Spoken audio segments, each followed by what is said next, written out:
The film begins with a high-speed chase between two cars. One is trying to stop the woman inside the other. When she pulls over, masked men with guns smash the windows and try to pull her out. Suddenly, a well-dressed man shows up.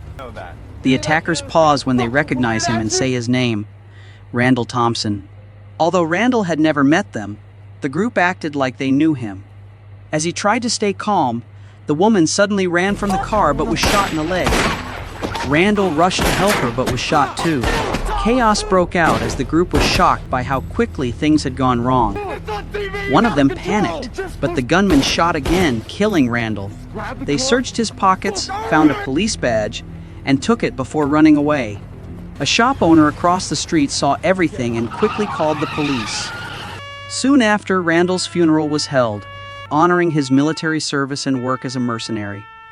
Randall's daughter, Anna, attended the funeral with her teacher, Kara. Both were deeply grieving. Later, Randall's brother, Carl, arrived. Anna was surprised but comforted, since she had no other family.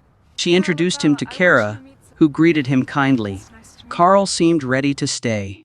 On the way home, he asked Anna questions to learn more about the area. Anna said the area was dangerous and that her father had always stood up to gangs. He was killed after running into some criminals while shopping. Upset, Anna blamed Carl for never visiting, even though Randall had hoped he would. She asked if he was leaving again, but Carl promised to stay this time. Near the school, Carl saw some teens harassing a woman. When he stepped in, she quickly left. The group then targeted Carl, following and insulting him, saying they controlled the area. Carl stayed calm and asked if they were really trying to threaten him. A police car arrived and the teens ran. But after the officers left, they came back and shot at Carl. He dodged the bullets and they fled again. Later, Carl met his old friend Joey in a quiet place. Joey had worked with Shale, their former teacher now in New York.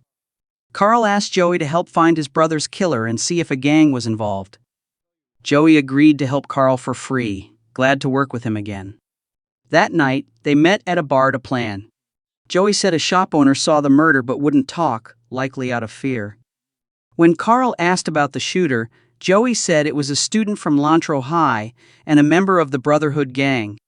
The attackers wore hoodies backward with eye holes, and the shop owner confirmed they were high school students. Joey said they needed to act fast. The next day, Carl brought drinks to visit Kara, who was glad to see him. He asked about Randall's replacement, and Kara said the school was looking for a substitute for the most violent class. Carl said he used to teach self-defense and offered to take Randall's place. Kara was unsure, but agreed to help if he got certified. The next day, Anna returned to school for the first time since her father's death and reunited with her best friend Danny. Carl arrived at the school and was helped by shop teacher Warren Drummond. On the way, Warren asked if he was the new substitute for the troubled class. Danny passed by and thanked Warren, but seemed uneasy. After getting his hall pass, Carl got lost, but a security guard helped him. When he entered the classroom, it was total chaos. Students were partying, drinking soda, dancing, and flirting. He tried to introduce himself, but they ignored him. A student named Dante asked to turn down the music, but others complained. Carl joked with a student holding a soda, asking if he had enough for everyone, making the class laugh. He then introduced himself as the new substitute teacher. Carl saw a student with a broken arm and was told it happened during basketball. When Dante joked that teaching was just as dangerous, Carl pulled out a yo-yo and asked if anyone recognized it. He explained it was once used as a weapon in the Philippines 400 years ago. Carl threw the yo-yo and shattered a soda bottle to show it could be a weapon. He then told the class not to judge by appearances and to share if they bring soda.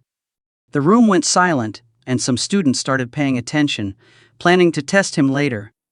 At lunch, a few students mocked Carl, not knowing Joey was secretly filming nearby. In the teacher's lounge, Carl met his tired and discouraged coworkers. One joked about how he survived his first class.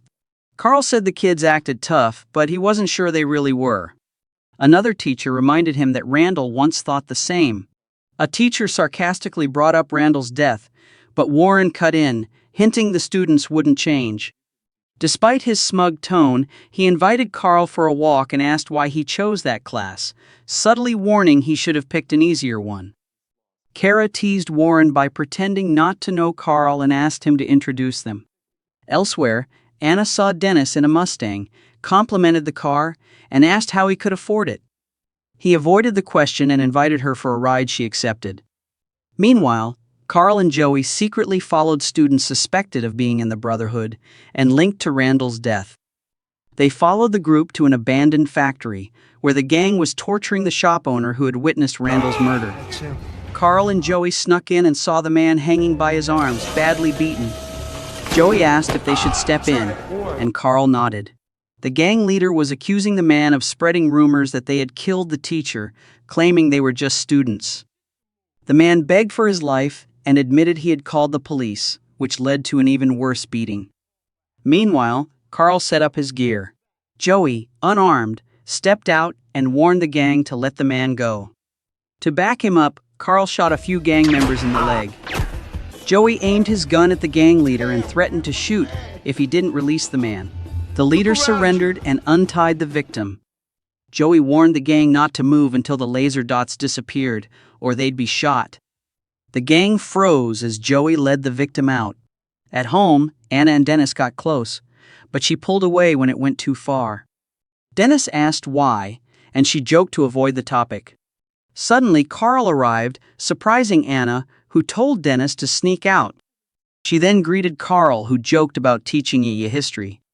Anna laughed, and before leaving, Carl said he understood what teenagers faced. That night, some students from the special class planned to steal a car. Mace with a radio got out and broke into another vehicle. The alarm sounded, but his friend quickly turned it off, and they drove away calmly. Joey watched the students from the shadows. Meanwhile, Carl spent the evening drinking and talking with Kara. When she asked about his past, Carl said Randall was his brother and partner. They were both mercenaries. Randall inspired him to become a teacher and make a difference. Carl got a call from Joey, who said he set a trap with a bait car that Dante and Mace stole. Joey asked Carl to guess where the car was headed, and they planned to meet. Carl thanked Kara before leaving, though she wished he stayed longer. When they met, Joey showed Carl where the stolen car was taken. Carl wanted to act immediately, but Joey advised patience, saying the next day was key. He gave Carl a recording of the gang planning to attack him. The next day, Carl arrived at school as usual. Dante greeted him sarcastically, calling him the man with the lesson plan. Carl smiled and started teaching. One student faked being sick to open the back door for gang members. In class, Mace played loud music and ignored Carl. After warning them, Carl decided to teach the whole class a lesson. Carl said letting Mace play music in class would cause a deadlock no way out. He threw the radio out the window, silencing the class. Angry, Mace pulled a knife and showed off, but Carl quickly disarmed him and kept the weapon. Carl said he didn't want to embarrass anyone but wanted the class to know he was in charge and there to help. Seeing Keshin hadn't returned from the bathroom, Carl went to look for him near the boys' area. Gang members appeared behind Carl, but Joey's warning prepared him to quickly stop them. Back in class, Keshin heard the noise and ran in, saying Carl might be under attack, but Mace stayed out of it. Mace kept thinking about Carl's words. Meanwhile, Carl fought in the bathroom, using his training to overpower an attacker and get information about Randall Thompson's death. After the fight, Carl calmly fixed his tie and watch. Then, the security guard he met earlier entered and praised his skills. The security guard, Jonathan Barty, introduced himself and said Carl's fighting skills reminded him of the Green Berets. He served in the 1st Battalion in 1971, 1972, and believed the attackers weren't real students, but were helped inside by someone from the school. Jonathan said Carl wasn't an ordinary teacher and guessed he was undercover. He offered to handle things and told Carl to go back to class and meet him later in the basement. Carl returned to class calmly and saw Kashan was the center of attention. Carl checked if Kashan was okay, but other students were suspicious because he had lied. After class, Carl asked Mace to stay and asked about the radio's value. Mace said it was expensive. Carl said he believed Mace could change, but Mace got angry, feeling Carl didn't understand his life. Mace said his father was in prison, his brother was dead, and he didn't know where his mother was. The gang was all he had. Carl listened and told him he could still choose a different path. Saddened, Mace returned the yo-yo and walked away. Later, Kashan and his friends checked the bathroom, but found everything cleaned up. Kashan said Carl fought the gang, but his friends didn't believe him. Later, Carl met Jonathan in the basement and saw his living space in military gear. Carl was impressed by Jonathan's dedication. He told Jonathan he was hunting his brother Randall's killer. Jonathan and Carl shared a soda as Jonathan spoke about strange noises and people entering the building at night, but he never found anyone. Carl suggested they team up and bring another ally to investigate. That same day, Anna was stopped by Brotherhood gang members on her way home. The gang threatened Anna, warning her to stop Carl from interfering and to forget the encounter. Scared, she told Carl, who told her to stay home for a few days. Though unsure, she agreed. That night, Carl, Joey, and Jonathan met at the school to investigate the strange noises.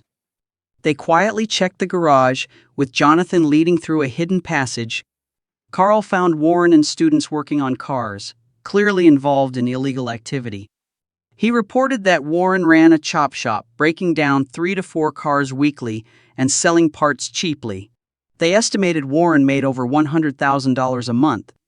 Meanwhile, Warren learned from Dante that police tracked a stolen car, leading to a chase. The worst news, Mace was dead. Warren showed no emotion. The next morning, Carl met the grieving students except Dante, who said Mace took risks and faced the consequences. Carl disagreed, saying school isn't a battlefield and no one should die there.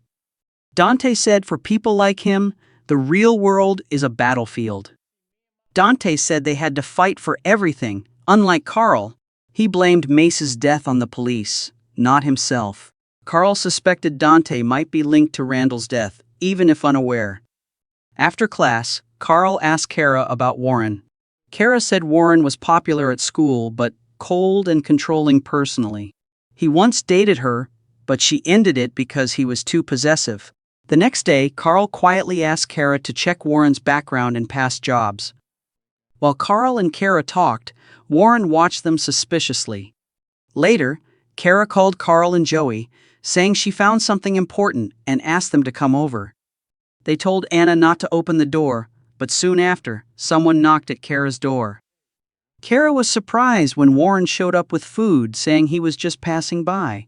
Feeling unsafe, she hid the folder meant for Carl. Warren acted friendly but subtly asked about Carl. Meanwhile, Anna quietly left to meet Danny. Danny welcomed Anna into his room but moved too fast, making her uneasy. While he was in the bathroom, Anna saw a condom on the table and felt uneasy. Shockingly, she found her father's police badge in Danny's drawer. Terrified, Anna found a Brotherhood gang outfit in Danny's closet. She started dressing to leave, but Danny returned. Anna asked if he killed her father. Danny said her father had messed up the Brotherhood's money. As tension rose, Danny grabbed a knife, but Anna, trained in karate, kicked him and smashed glass on his head. Danny tried to grab her again, but she escaped. At Kara's house, Warren attacked, throwing her across the room. He accused her of betrayal and hit her repeatedly. Warren demanded to know who Carl was. Kara said he was Randall Thompson's brother. She tried to run, but Warren caught, beat, and shot her. He then ordered his men to kill Carl and follow only him. As Warren left, he saw Carl and Joey coming and hid. They didn't see him. Inside, Carl found Kara dead and the folder she meant to give him. The papers showed Warren was a former U.S. Marine operative. Warren was honorably discharged but once suspected of illegal operations in Honduras in 1986. He denied it and was honored in 1987. At home, Anna told Carl that Danny had set her up and was the murderer. Danny confessed he killed to prove himself to Warren. That night, Carl armed himself, ready to end it. Joey picked him up, and they went to the high school. Joey said 2 cars of gang members were nearby, and soon they arrived. The gang stormed the school with guns to kill Carl. Carl, Joey, and Jonathan retreated inside but were chased, leading to a shootout. Several gang members were badly hurt, but Carl, Joey, and Jonathan were unharmed. They hid in a room and locked the door. Joey was shot and felt trapped. Carl saw a gas can and quickly made a plan. Carl placed the gas can by the door. When the gang fired, it exploded, letting them escape. Jonathan led them through a tunnel to a hidden room with old weapons. They armed themselves and prepared to fight as the gang kept attacking, but lost more men. After the shootout, Jonathan threw a smoke grenade. Carl caught the gang leader while Joey and Jonathan fought the others. In the chaos, the gang accidentally killed their own leader. Before dying, he revealed Warren Drummond was behind it all. Carl confronted Warren in class about killing Kara and her notes exposing him. Warren panicked, denied it, and revealed Carl's mercenary past to the class. Warren tried to grab a gun, but Carl stopped him. They fought fiercely. Warren used a flamethrower, but Carl took it and fought back. Carl stabbed Warren in the eye with a light bulb, badly hurting him. The students watched, unsure who to support. Warren kept fighting, even after being knocked down by Carl. Anna ran downstairs to help her uncle. The fight grew intense, as both used all their skills. Warren finally stabbed Carl's hand with a screwdriver. Despite his injury, Carl fought hard. Students feared he might die, but he stood and stabbed Warren, ending the fight. The class was silent, showing no sympathy. Later, Anna and Joey thanked Carl for everything. Jonathan told the students to return to class, it was over. As they left, Dante kindly told Carl to see a doctor and rest. Carl thanked Joey for his support. Later, Carl and Anna visited Randall's grave, leaving flowers and his badge. Anna invited Carl to stay, but he declined, saying he was proud of her. They embraced, and the film ended,